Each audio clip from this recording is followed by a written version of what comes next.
The story of the kings and queens of England is more surprising than you might think. It's a fine drama, 1,000 years of tales of lust and betrayal, of heroism and cruelty, of mysteries, murders, tragedies, and triumphs. And all these figure in the story I'm telling now, the story of the Tudors.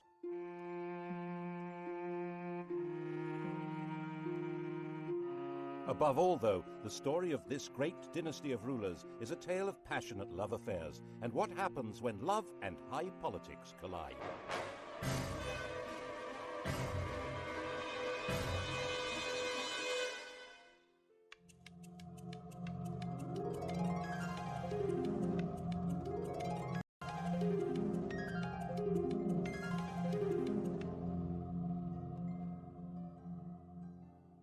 The story begins with Owen Tudor, a hugely ambitious and very handsome young man.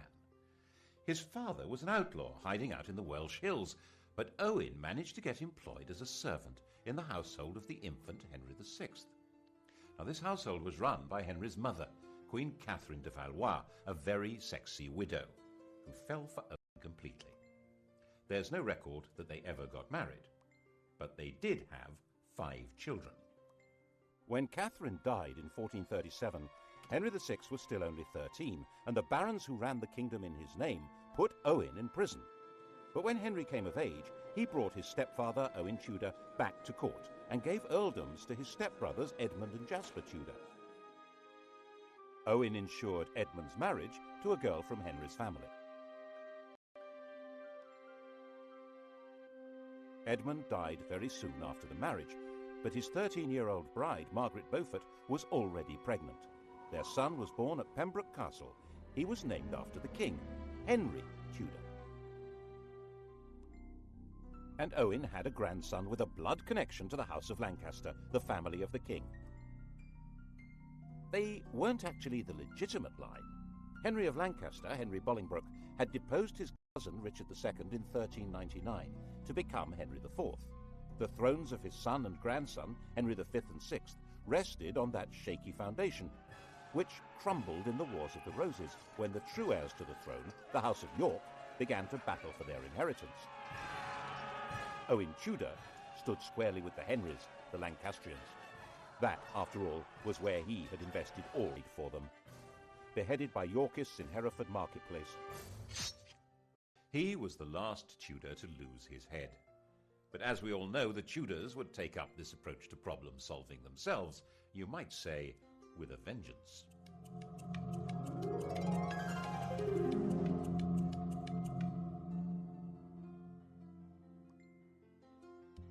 Edward of York seized the throne, Edward IV, and Owen's 4-year-old grandson, Henry Tudor, began what would be decades of living on the run or as a refugee. 3 years later, King Edward did something that would eventually give Henry Tudor everything Owen had wished for. He fell in love, and that began a chain of events which altered all England's history.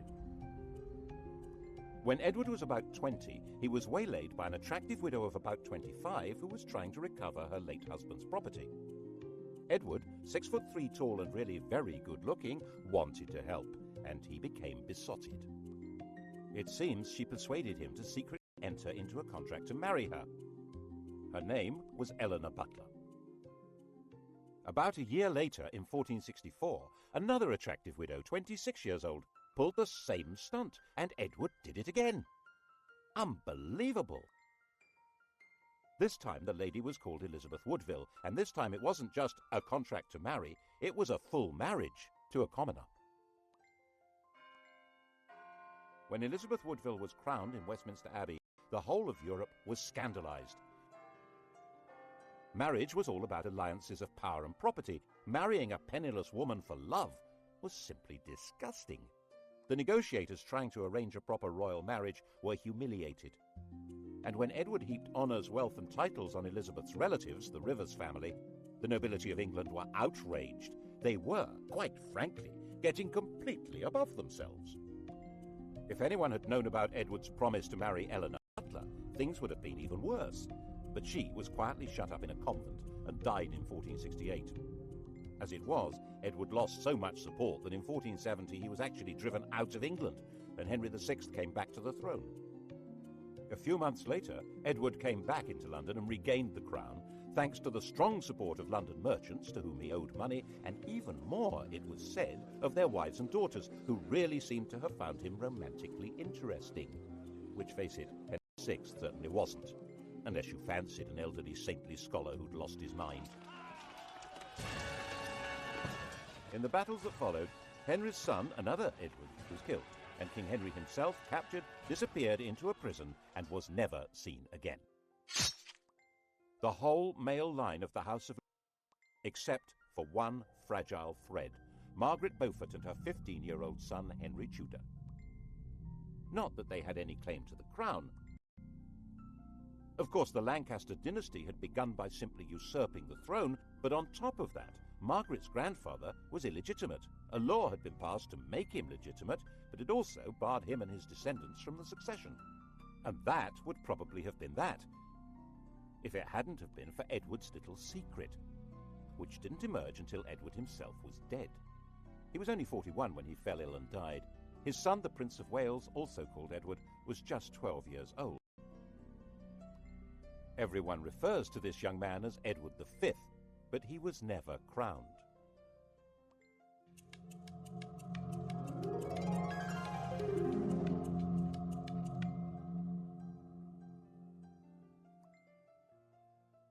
The dead king's will was clear. Prince Edward would be his successor, of course, but he would be in the care of a guardian and protector of the kingdom. That person was Edward IV's brother, Richard, Duke of Gloucester. We all know him as the most evil king in English history, the warped and twisted Richard III. Richard had been, in effect, King Edward's vice-regent in the north, based in the city of York, and no one at that time said anything bad about him at all. But the Queen thought there was someone even better to run her son's kingdom. Her. King Edward IV had died at Westminster. Elizabeth immediately sent her brother and other members of her household rushing up to Ludlow, where Prince Edward was staying. The idea was to hustle him to London and install him before Richard even knew what was going on. Then she and her family, the Rivers, would have control of everything. Richard, of course, did find out what was going on and said he would meet up with the party as they brought the prince through Northampton. Okay? Okay. Except that when he got to Northampton, he found that the Rivers didn't have the prince with them. Alarmed, Richard took them prisoner and found their baggage stuffed with arms and armour. There was plainly an attempt being made at a coup. Richard nipped it in the bud. He found they'd secreted the prince in Stony Stratford, Elizabeth's family home. This was before blue plaques had been invented. Richard escorted the prince to London and installed him in the Tower of London while he set about organising the coronation. And then came the bombshell. The dead king's contract to marry Eleanor Butler had been made in front of a priest, who now decided it was time to speak. Oops! If Edward really had been betrothed to Eleanor, his marriage to Elizabeth Woodville was bigamy, and was this true? This man, Robert Stillington, was no ordinary priest. Edward had promoted him and trusted him, making him a bishop and keeper of the Privy Seal and then Chancellor of England. But then Stillington became awfully friendly with King Edward's ambitious brother, the Duke of Clarence, and Clarence could not be trusted an inch. If Edward's children were illegitimate, Clarence would be next in line to the throne. Edward quickly had his brother sentenced to death and executed in private with no chance to make a public statement. Instead, the world was told Clarence had drowned in a butt of Malmsey, a barrel of sweet wine. Such a sad accident. Stillington spent a year locked in the Tower. After his release, perhaps nervous of the power of strong drink, he kept his mouth shut until Edward was dead. But now he spoke, and Parliament believed him. With Edward's children illegitimate and Clarence's disinherited when he was executed, Richard was left as the proper successor. He reluctantly accepted. Well, he accepted.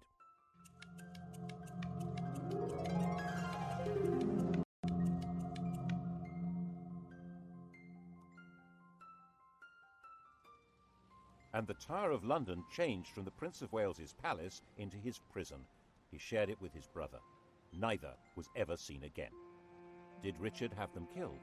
No one knows, but later the evidence was going to be shaped as far as possible to make him guilty.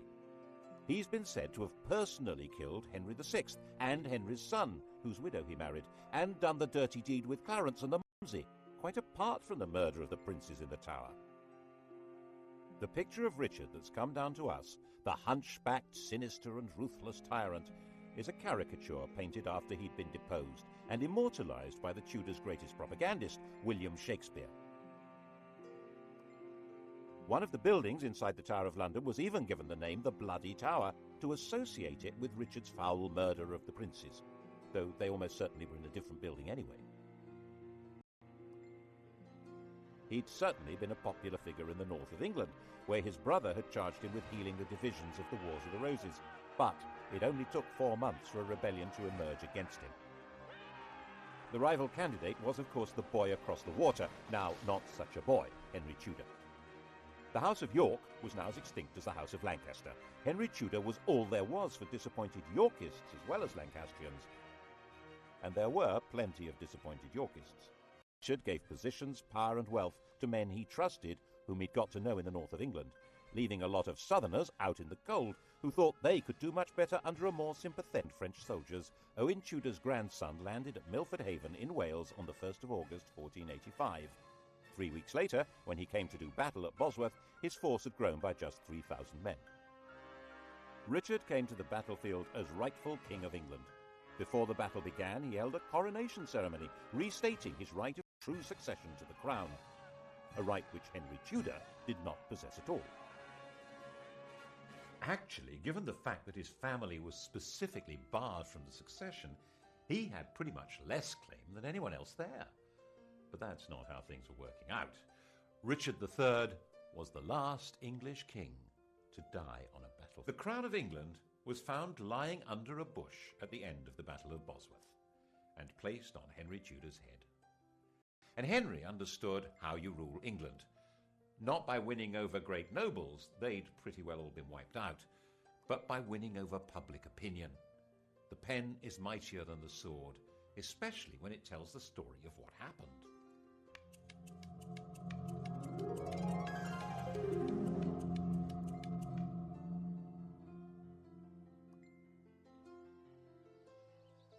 Firstly, he must not be accused of killing a king, so Richard III was not king on the day of the Battle of Bosworth.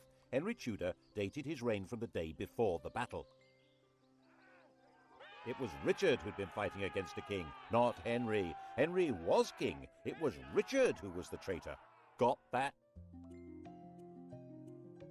Secondly, he must deal with the question of his legitimacy as a ruler, so he married Edward IV's daughter. She was the legitimate line of descent from William the Conqueror, a true Plantagenet. Their son, when they had one, would be the legitimate heir by every possible standard. Well, so long as Edward IV's daughter was legitimate, so that had to be dealt with. All documents relating to the business of Edward's marriage to Elizabeth Woodville being invalid were destroyed. All documents relating to the illegitimacy of their children were destroyed, including the Act of Parliament that had spelt out why Richard should be king. These orders were carried out so efficiently that only one copy of the Act has ever been found. That's how we know about it. Other evidence may have existed, destroyed even more efficiently. And if the children were not illegitimate, then of course Prince Edward had been the true King of England, and Richard was a regicide. What a villain! Assuming, of course, that Richard had been responsible for the boy's death. Well, he couldn't be alive, because if he were, he, and not Henry Tudor, would be the rightful king. There are some nasty people who suspect that if the princes in the Tower were still alive before the Battle of Bosworth, Henry would have disappeared them. Richard III destroy him, it did the world a favour. Of course, the consolidation of power was not only a matter of creating favourable propaganda, it also involved getting rid of a few people. Clarence, for example, the Malmsey drowner, had a young son, the Earl of Warwick, a nephew of both Edward IV and Richard III. He had been barred from the succession, but so had the man now on the throne, so there was no security in that. He went straight into prison in the Tower of London. But then a priest in Ireland suddenly produced a 10-year-old boy who he said was the rescued Earl. The boy looked right, spoke right, had all the right manners. He was solemnly crowned in Dublin Cathedral as Edward VI, and a force of Irish supporters backed by Flemish troops then landed in the north of England. They were supported by the Earl of Lincoln, John de la Pole, who was also a nephew of Edward IV and Richard III. He was their sister's son. In fact, Richard III, who had no children, had designated John as heir to the throne. John knew perfectly well that the child was an impostor, called Lambert Simnel, who had been carefully trained for the project. The rebels had obviously assumed that Henry had killed the Earl of Warwick, so wouldn't be able to prove that Simnel was an impostor. They were wrong. The prisoner, still alive, was put on public display, and the rebels were crushed. But never missing a trick, Henry forgave the child and gave him a job in the royal kitchen. He grew up to be a royal falconer. Another impostor appeared in 1492, this time claiming to be the younger of the princes in the Tower, Richard, Duke of York. His real name was Perkin Warbeck, and he stayed on the continent collecting support from anyone who fell out with Henry. Henry had persuaded Parliament to set up a special court to try members of the nobility who were a threat to the crown. A number of Warbeck's supporters suddenly found themselves arrested, tried for treason, and facing execution. This court was to become the notorious Court of the Star Chamber. Perkin was a constant irritant, first trying to invade from Ireland, then teaming up with the King of Scotland, and finally in 1497 he raised a rebellion in Cornwall, which Henry crushed, and promising leniency persuaded Perkin to surrender. Perkin was imprisoned in the Tower, which of course already housed Clarence's son, the Earl of Warwick. And of course it wasn't long before evidence appeared that the pair of them were plotting a joint escape, and that was the end of both of them. There was one other person with a claim to the throne, Henry Tudor's mother, Margaret. In fact, whatever claim he had, she must have a better one, but no woman had ever ruled England in her own right. And Henry needed a son. This child of the blood royal was to be linked not just to the Plantagenets, but to patriotic English legends. But Arthur died in 1502, leaving his younger brother Henry as the Tudor heir. And in 1509, when the 52-year-old king died, Henry VIII succeeded to the throne.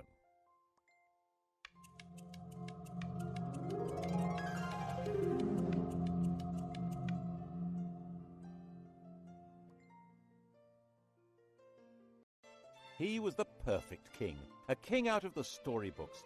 He was 17 years old, extremely well educated, extremely good looking, with polished manners and the style and physique of an athlete.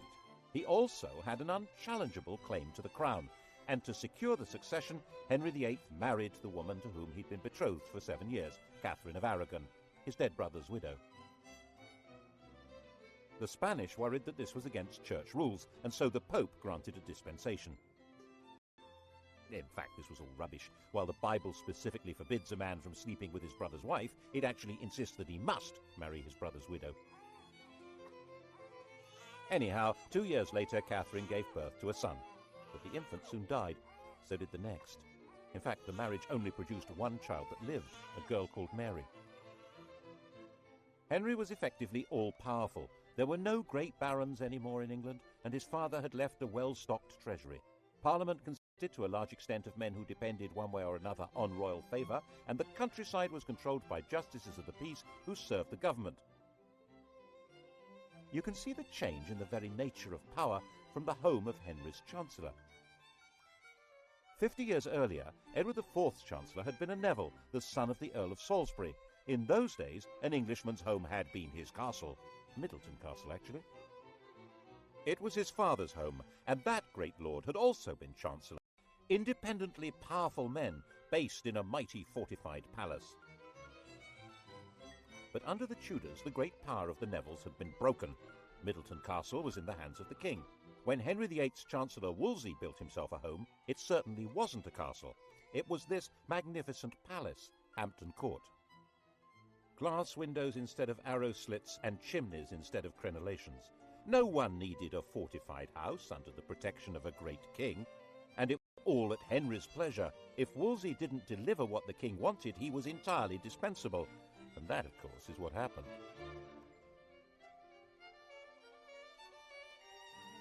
The royal marriage was haunted by the ghost of their dead sons. By the end of the 1520s, Catherine was in her late 40s, had stopped getting pregnant, and there was still no male heir, just a daughter. And England had never been ruled by a... Then he would be free to take a younger bride and make a baby boy. The bride in question, Boleyn, was already well installed in Henry's life. Henry, who'd already enjoyed her sister as his mistress, had wooed Anne with enthusiasm. He married her in 1533. Her coronation didn't seem to impress Londoners. Their entwined initials on the banners produced shouts of, "Ha ha!" She was visibly pregnant and gave birth to a child. Drat! Another girl. She was named Elizabeth, and little Mary was declared illegitimate. The legality of this marriage must be sorted out before her next baby. That was Wolsey's job. He had to persuade the Pope that his predecessor should never have allowed the marriage to Catherine. Henry fancied himself as a theologian. He'd written an attack on Luther, which became a bestseller, and the Pope had declared him a defender of the faith. A proud boast which he stuck on the coinage and has remained there ever since. Every English monarch is fid deaf. So he told Wolsey exactly how the argument should be put to the Pope. Wolsey could probably have swung it if he'd been left alone.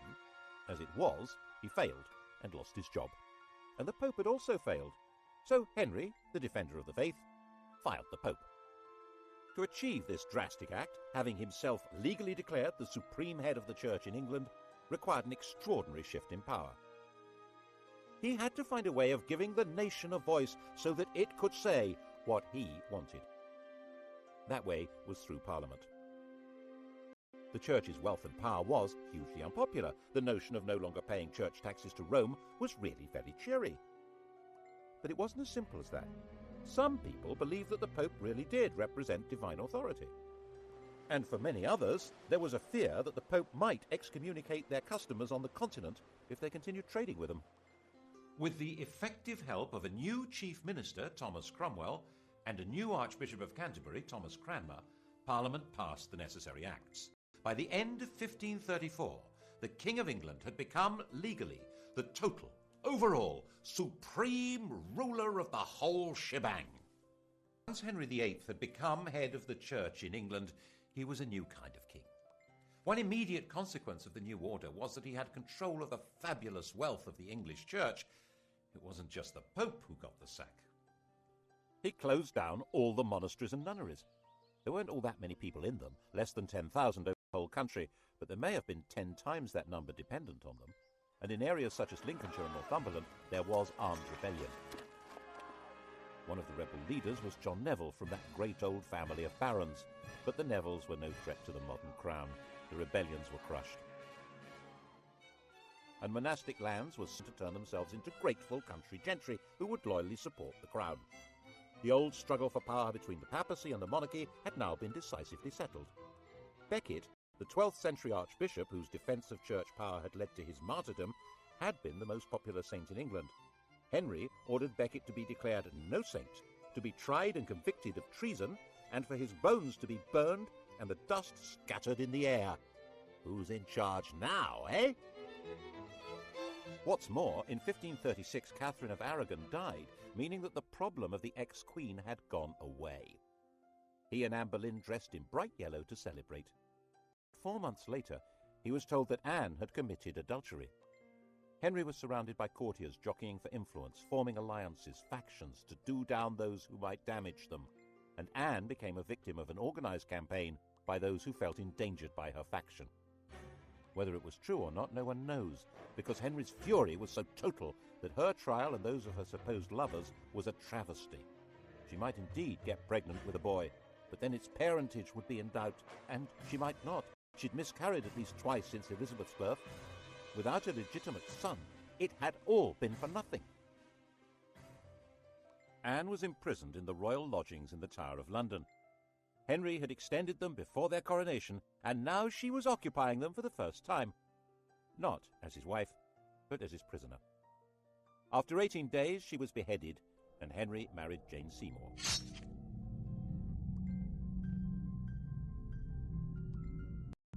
England after the death of Anne Boleyn was a kingdom like no other. Henry ruled in England as head of the church as well as king, like some pagan priest-king. He was the judge of heresy as well as crime. He held the keys to heaven as well as to earthly promotion. That chap in the Vatican was now just referred to as the Bishop of Rome. To even think the wrong thoughts in this kingdom could be treason. That was how the new Chancellor, Thomas More, found himself imprisoned in the bell tower of the Tower of London. Not for what he did or even what he said, but for thinking that the king should not be head of the church.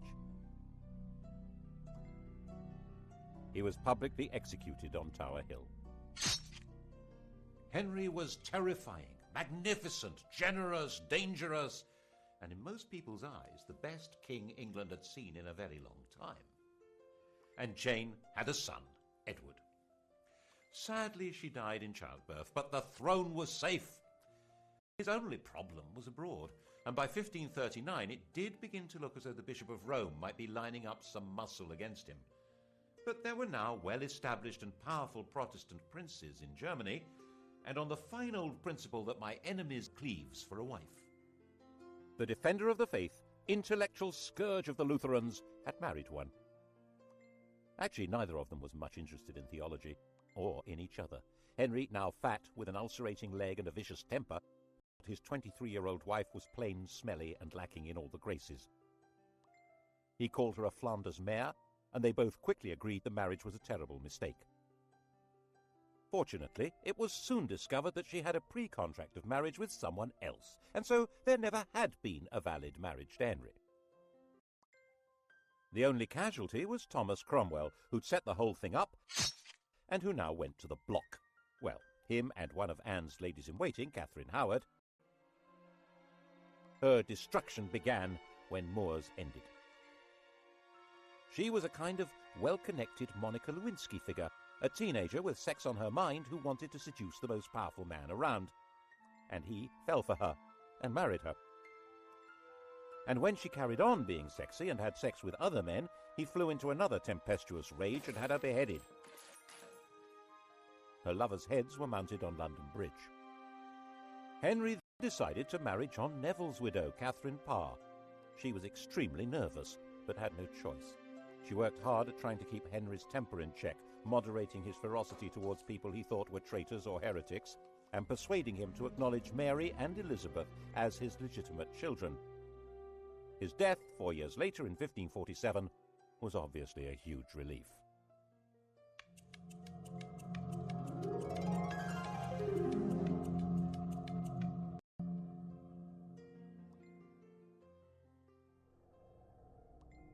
Henry had succeeded in leaving a son, but only just. Jane's son, Edward VI, 9 years old, was a sickly child. He was educated as a Renaissance prince, a humanist, and as a Protestant, far more so than his father. He was only a child, and government was in the hands of a council, but in a world of royal tyranny, So John had been talking things over with His Royal Little Highness, and they cooked up this bizarre proposal to hand the throne to John Dudley's daughter-in-law, the 15-year-old Jane Grey. She was Edward's first cousin once removed, not exactly next in line for the throne, but Protestant. The hereditary principle was a bit medieval, don't you think? Give that girl a crown. Jane knew absolutely nothing about what was being planned for her, and when she found out that she was to be queen, she fainted in shock. England had been swindled, and knew it.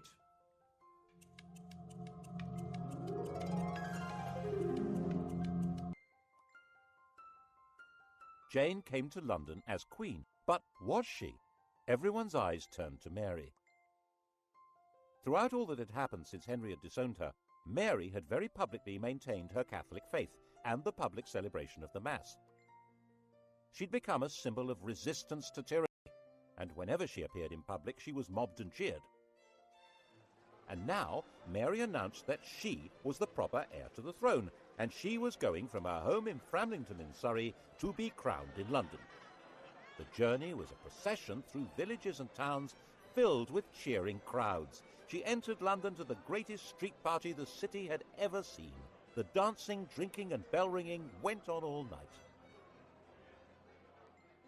After just 9 days as the first woman to rule England, Jane was placed under arrest by her own father, who was supposed to be her chief defender. She was imprisoned, and Mary felt obliged in the end to have Jane executed. It didn't help that her father joined a rebellion against Mary. But by then, 6 months after her triumph, many people were ready to rebel against Mary. The defiant woman who'd stood against tyranny was now on the tyrant's throne. The English didn't actually like the papacy, but Mary did.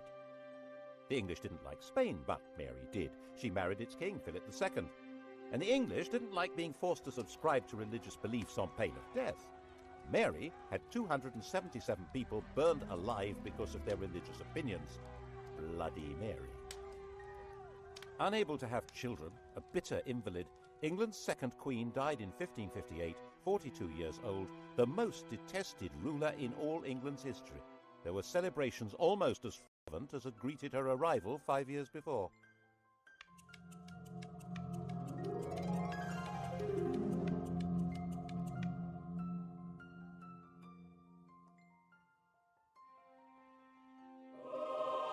Her sister Elizabeth came to sit in that terrible seat and be crowned by the grace of God Queen of England, France and Ireland, defender of the faith and supreme head of the Church of England and Ireland, even though there was not a single yard of French soil actually ruled by England. Calais, England's last little piece of France, had been lost just before Mary's death. England had become an island, and its queen would have to be an island too. She couldn't marry because that would create a king who would be either a foreigner like Philip or an opportunist courtier who'd come trailing faction and enemies in his wake.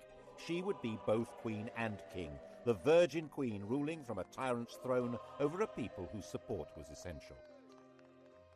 Monarchy in England was a paradox, and Elizabeth's solution to the paradox was wholly bizarre.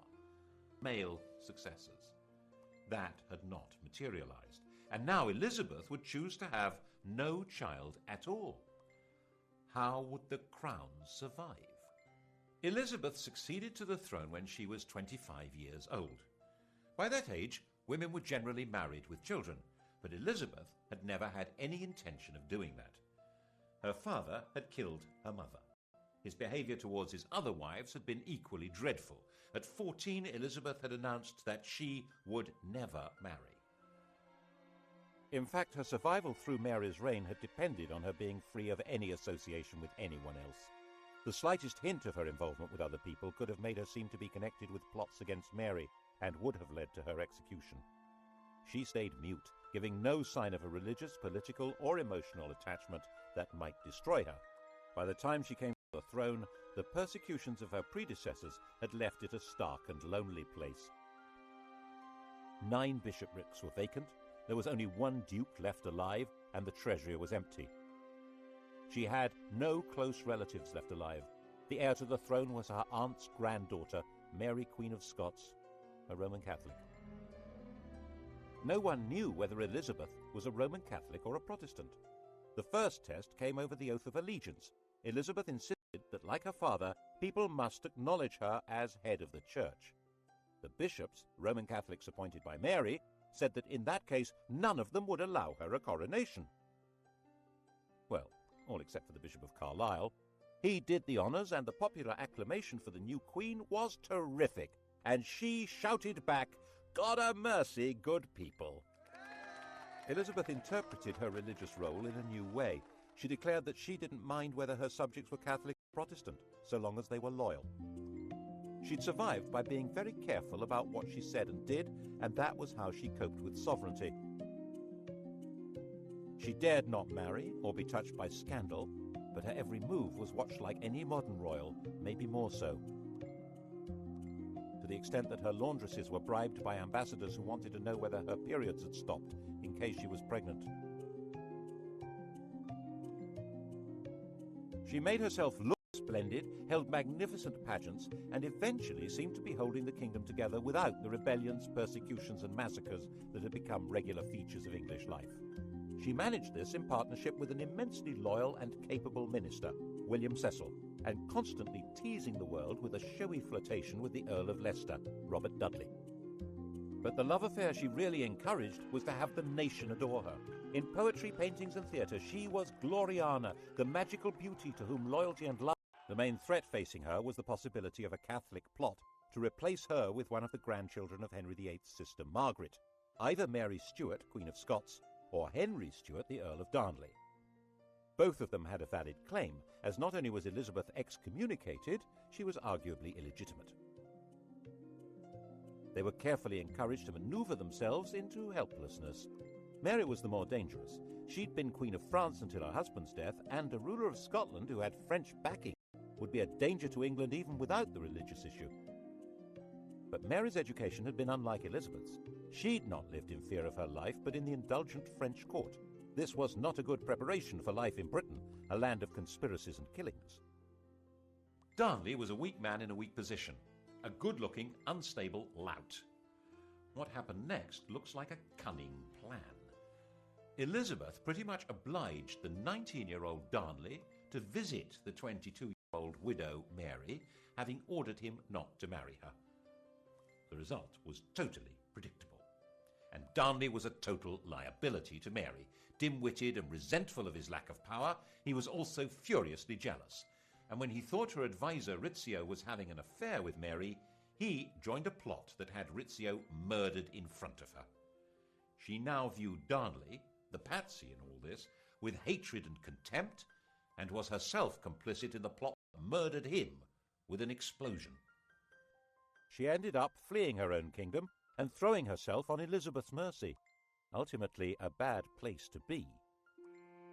Elizabeth was half the time sure that Mary should be executed to deprive Catholic plotters of a candidate for the throne, and half the time sure that she should do no such thing. Ruling queens were rarer than hen's teeth. For one to kill another really wasn't good. She signed the death warrant, but in a state of real distress. Mary and Darnley had a son, James, and he was now the virtually incontrovertible heir to Elizabeth's throne. She wrote to him confirming that and apologizing for what she'd done to his mother. The very idea that it was legitimate to kill a crowned sovereign was extremely dangerous. Elizabeth was deeply concerned with the rights and powers, the prerogatives of the sovereign. She was very wary of Parliament, which in her view treated every request for taxes as a blackmail opportunity to give itself powers of government. So she tried very hard not to ask for taxes, and her government was parsimonious, mean as possible, and then some. She was determined to protect royal authority. She refused to allow Parliament to refer to England as a state. She said it sounded too much like something to do with the States General, the parliamentary body that ruled the Dutch Republic. Was in Elizabeth's eyes an unfortunate novelty. It was her ally in her struggle to keep England out of Spain's clutches, but she was nervous that its political ideas might be catching. England was a kingdom. It happened to be ruled by a queen, but as she famously said, one who had the heart and stomach of a king. Of course, Elizabeth's greatest moment was when she managed to see off the Spanish Armada, when Philip II, by far the most powerful ruler in the world, assembled a vast fleet to collect an invasion army from the Low Countries and bring England back into the Roman Catholic Church. The English fleet, genuinely patriotic, genuinely daring, skillfully harried the Armada to prevent it finding a safe anchorage where it could make contact with the landing force.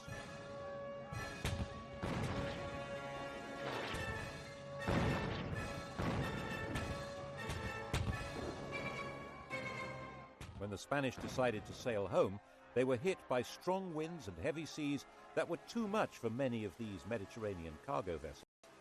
So far as the English and the Dutch were concerned, God had blown them away. Philip himself saw it as a baffling defeat that meant God was not on his side. But Elizabeth was still not prepared to ask Parliament for the money to pay her victorious sailors' wages. They were not due to be paid until they came ashore, so their queen left them rotting at anchor. And when messengers came to court to plead for the starving men who'd saved England, they arrived in the middle of extravagant celebrations of the victory and were turned away. Elizabeth died, the grandest of all England's rulers, in 1603. Her successor was Mary's son, James Stuart, already ruler of Scotland. He had inherited glory, but with it an empty treasury and an isolated kingdom. In the next programme, we'll see what the Stuarts did with this poisoned chalice.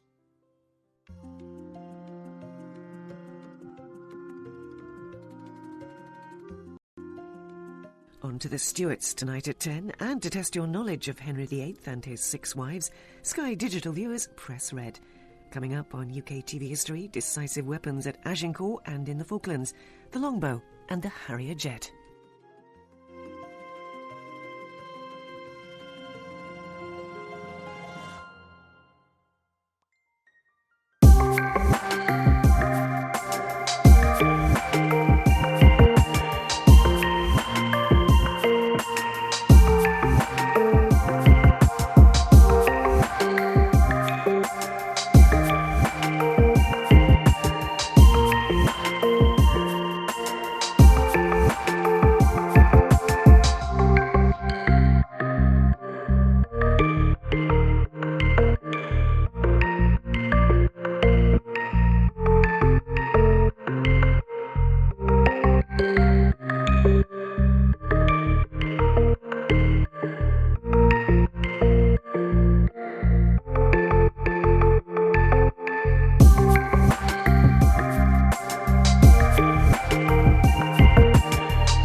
Tudor to lose his head.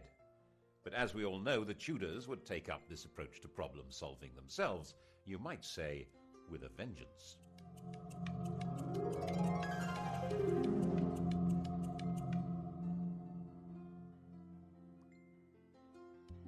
Edward of York seized the throne, Edward IV, and Owen's 4-year-old grandson, Henry Tudor, began what would be decades of living on the run or as a refugee.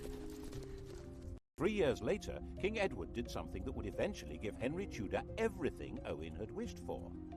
He fell in love, and that began a chain of events which altered all England's history. When Edward was about 20, he was waylaid by an attractive widow of about 25 who was trying to recover her late husband's property. Edward, 6'3" tall and really very good-looking, wanted to help, and he became besotted. It seems she persuaded him to secretly enter into a contract to marry her. Her name was Eleanor Butler. About a year later, in 1464, another attractive widow, 26